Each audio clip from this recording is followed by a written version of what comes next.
G for জিরাফের বাইরে giraffe সম্পর্কে আমাদের ধারণা ওইটুকুই যেটুকু আমরা চিড়িয়াখানায় সচক্ষে দেখি। কিন্তু জিরাফ যেহেতু আমাদের দেশীয় প্রাণী নয়, তাই এর ব্যাপারে আমাদের ধারণা অল্পই রয়েছে। জিরাফের জন্মভূমি হচ্ছে আফ্রিকা মহাদেশ, বিশেষ করে কেনিয়া, তানজানিয়া, দক্ষিণ আফ্রিকা, নামিবিয়া, জিম্বাবুয়ে ইত্যাদি দেশগুলোতে জিরাফ বেশি দেখা যায়। জিরাফ পৃথিবীর সবচেয়ে উঁচু স্থলজ প্রাণী।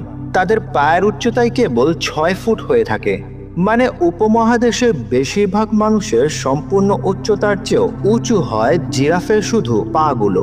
একজন মানুষের গড় উচ্চতা যদি 5.5 ফুট হয়, সে জিরাফের সামনে গিয়ে সোজা তাকালে শুধু তার পাটাই দেখতে পাবে। এই লম্বা পা নিয়ে জিরাফ সর্বোচ্চ 60 কিলোমিটার গতিতে দৌড়াতে পারে। মানে আপনি যে সাধারণ গতিতে একটা গাড়ি ড্রাইভ করেন, ঠিক একই গতিতে জিরাফ দৌড়াতে পারে।